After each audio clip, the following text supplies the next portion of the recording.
Well, hey guys, it's Mr. Schauber, and let's go over some of the aspects of the Great Depression for a few minutes here. You know, you can see this map here of unemployment during the Great Depression, and we had a nationwide average of about 25% unemployment during this time. I mean, that's astronomically high, especially when the average unemployment in a given time period nowadays is 4, 5, 6%, something like that, 25%. So you can see, especially the big cities were hardest hit. A lot of the manufacturing areas were really hard hit. The factories are going to have to lay people off, and people are just looking for work, right? So uh, this is going to be an extremely challenging time for the United States and for so many people. Now, keep in mind as well, uh, if you lost your job back in the 1930s, there was no unemployment benefits yet. There was no welfare check coming to you. None of that existed. So you had to rely on the good graces of your family and friends and just charities and things like that because you didn't have a safety net to fall back on to. And it can be argued and debated whether those safety nets that we have today are good or not, but they didn't exist back then. And so, uh, definitely one of the most trying times that we had seen in U.S. history, no doubt. So, you see kids toting signs that say things, like you can see here. And I mean, yeah, families without jobs, and it's hard to put food on the table. And I mean, imagine that, right? Really tough.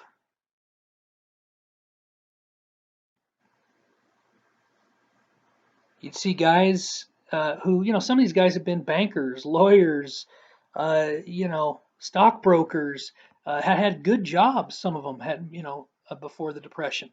And, you see this guy over here on the left, war veteran, uh, college trained.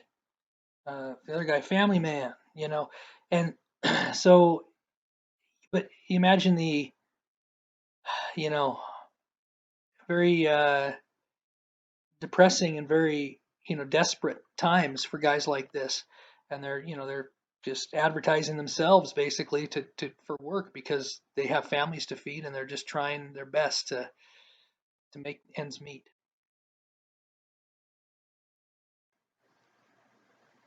You can see outside a soup kitchen, guys lining up for soup and bread for themselves, and they take stuff home for their families. I mean, this is what it came to. Now, these soup kitchens oftentimes are organized by charities, church groups, that had a little bit of means to do that, if they did.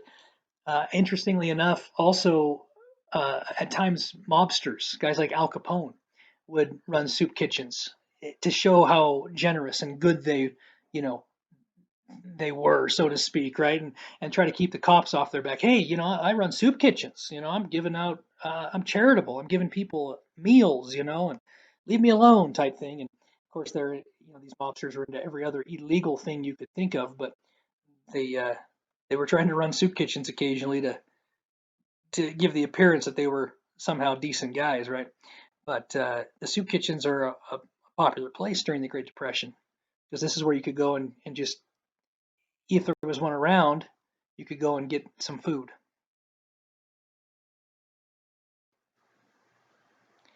Here, men in New York in line for food right there. Look how long that line is. Incredible. And guys would,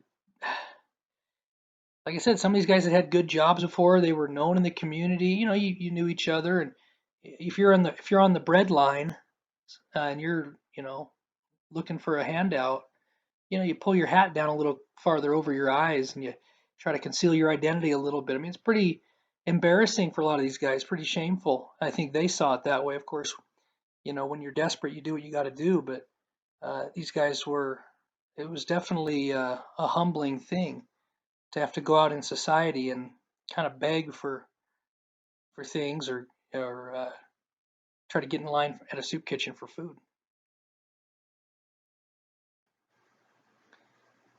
There's some kids getting some food there and something to drink.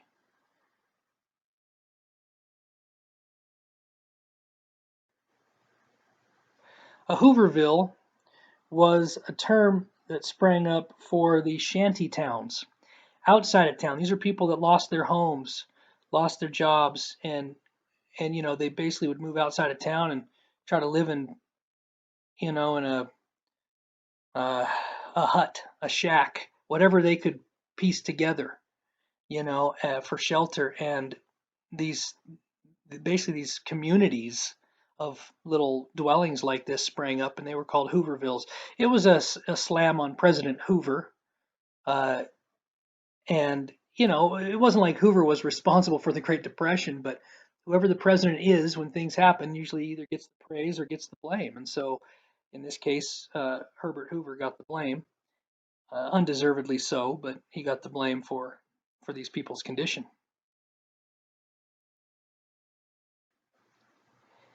And perhaps the most famous photo of all of the Great Depression is this one.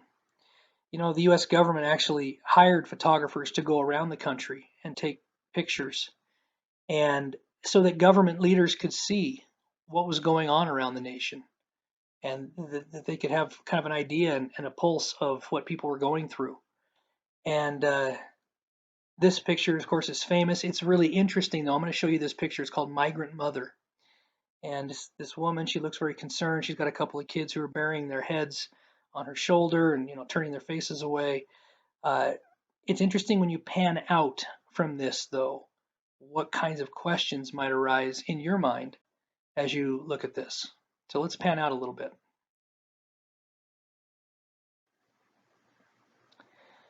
So on the day the photographer took these pictures, she's going by this field, this dusty field, and she sees this little tent type thing, and she sees this woman.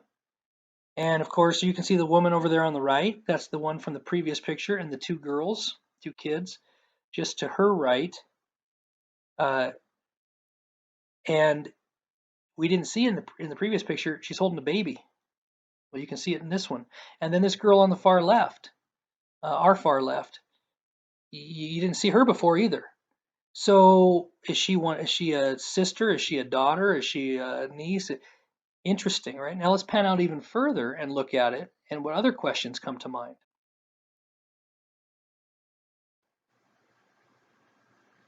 So there you go. That's the dwelling.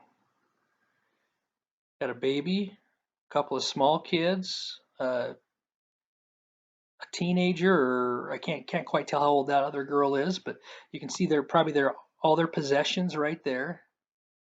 Um, where's the dad, the husband? Is he off looking for work? Did something happen to him? We don't know. We don't know. But this is the type of thing, and these are the type of conditions that some people lived in during the Great Depression. And this is captured on camera, and government leaders start to see this. And once they do, they start realizing that they need to do something, or they feel like they need to do something to try to alleviate the problems that some of these people are going through. And so eventually we will have things like welfare and unemployment benefits. But when the Depression first starts, we don't have those things. Now, what made matters worse, especially for Midwest farmers during the Great Depression, not only were people, was the economy really suffering, but the dust storms that came through the Midwest were just unbelievable. And I'm going to show you some pictures here in a little bit. But from North Dakota down to Texas, the dust storms that these farmers had to endure were just unbelievable. They were just out of this world. Um, it was like all the good topsoil.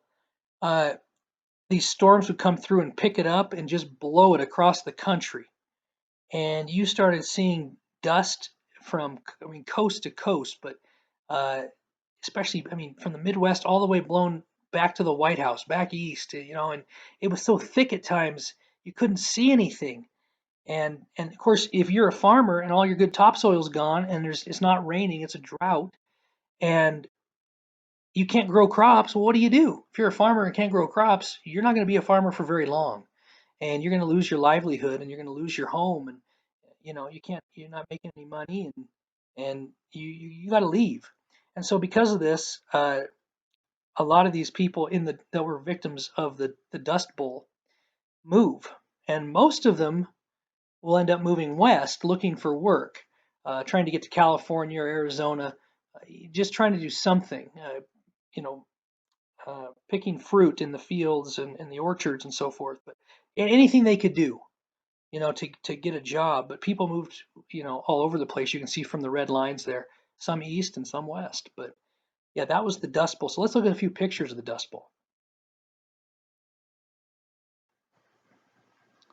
Can you imagine that? Can you imagine driving and you seeing that wall of dust?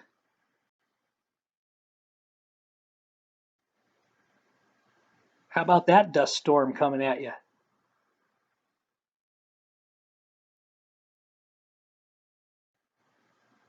Or that one in Oklahoma. I mean, people have accounts that they talk about. You go outside and you better have like a handkerchief or something over your mouth and your nose because otherwise it'll get filled up with dust. You couldn't breathe. I mean, it just choke you. And animals were filled with dust. They choked to death. They cut open cows and stuff after they had died, and their stomachs would be full of dust, just or whatever. It's just crazy, right? Just dirt and dust everywhere, and people getting blown all over the place, right? And you're going to see that fences are knocked down, and shabbily built homes are going to be ripped apart, and people would have to tie themselves, to things to try to go outside and just try to move from one place to another. You'd have to like tie yourself to a pole, Um, it's crazy, crazy. People hadn't seen anything like this before. So here's the Dust Bowl in Texas coming through, 1935, and this is like around the height of the Great Depression. I mean, this is like insult to injury for these people. I mean, it's so terrible what these people went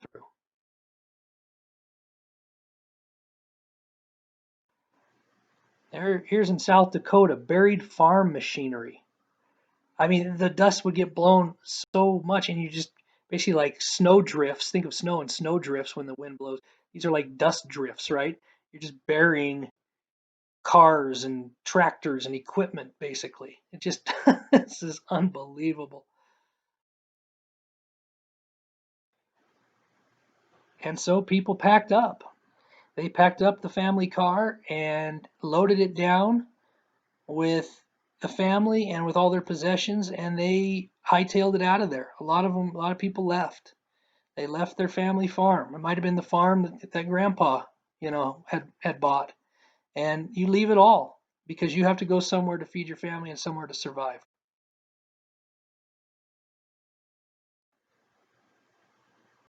There's some more Dust Bowl refugees leaving. I mean, crazy, right? Packing up everything, leave your house behind. You can't pay the mortgage on it anyway, but and you're going to lose it, but you got to leave it all behind. This is a great picture. You got the kids up top and all the stuff loaded down, packed on top of that car, and you're gonna it looks like it's gonna tip over.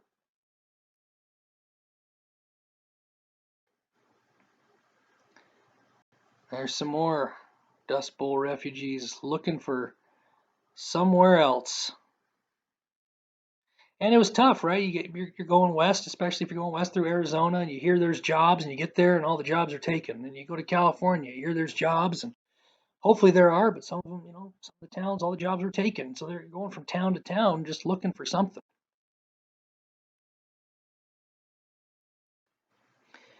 Now, one thing the government does, especially when President Roosevelt gets elected in 1932, and President Hoover like I said, unfairly gets blamed basically for the Great Depression, but he has no chance of winning re-election, none. And Franklin D. Roosevelt, who runs against him, will easily defeat him in 1932.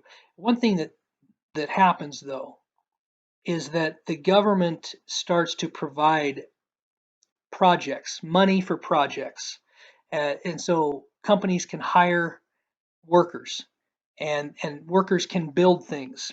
And there's different types of projects uh, that are started during the Great Depression.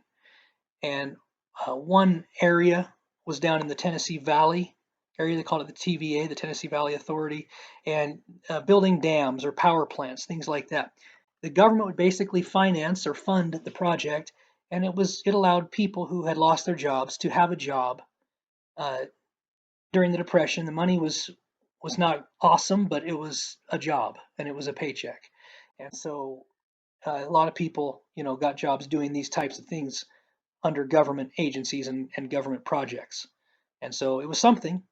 And so you can see though down in Georgia and Alabama, Mississippi, Tennessee, Kentucky, all the way over into Virginia and North and South Carolina areas. So um, and a lot of these projects that were done during the Great Depression, we still see them today. We still see, and you'll see in just a second here a map of some different things, but everything from schoolhouses to bridges to hiking trails and everything in between.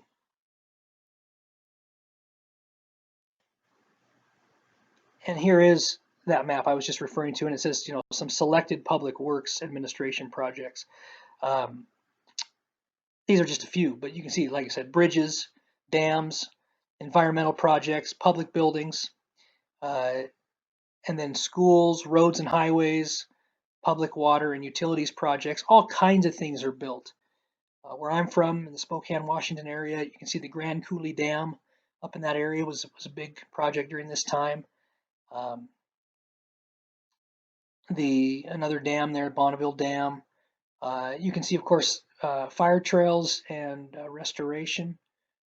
Yellowstone National Park, a water tunnel around Denver, the Utah Highway Tunnel here in Utah. And these aren't all the projects that were done nationwide, of course, but these are just a few of them. But you can see the Golden Gate Bridge. Of course, that's a super famous one. The Hoover Dam. The Hoover Dam was a massive project, of course, built during President Hoover's time, and that was named after him. But I mean, just incredible. The Riverwalk, famous Riverwalk in San Antonio, right? And so the Florida Keys Highway, way down, in Florida. So all kinds of projects are done. It provides jobs, and what these jobs did were provide some hope for people. And really, that's what it comes down to: is when people are desperate and destitute, they're looking for some measure of hope and something to give them, something to look forward to, and and a paycheck. When you don't have food for your kids, you get desperate and things get crazy. So you need that paycheck, and these jobs provided that, and it really helps people out during this time. So these are some things during the Great Depression, from like I said, from government projects to, you saw pictures of people on the bread lines and the Dust Bowl, and so tough time in U.S. history, very tough, and it created a tough generation of people. Now, if you think about it, this is my parting words. Think about this: the generation of people that lived through the Great Depression are going to be the generation that fights World War II. And do you think that going through the Great Depression shaped the World War II generation in ways that not going through a depression could not have done, right? So, pretty interesting when you think about that. I'm not saying the Great Depression was a good thing, absolutely not, but you think about what these people went through, and then they had to fight the war, and what a tough group of people, and they were ready to lead us to victory in World War II because of what they had gone through during the Depression. So, an amazing time, an interesting time, and we hope we don't have to go through something like this in our lives, but you just never know, right? But we really need to respect the people that went through this period of time, what they did, and the trails they blazed for us, so we can have a good life today.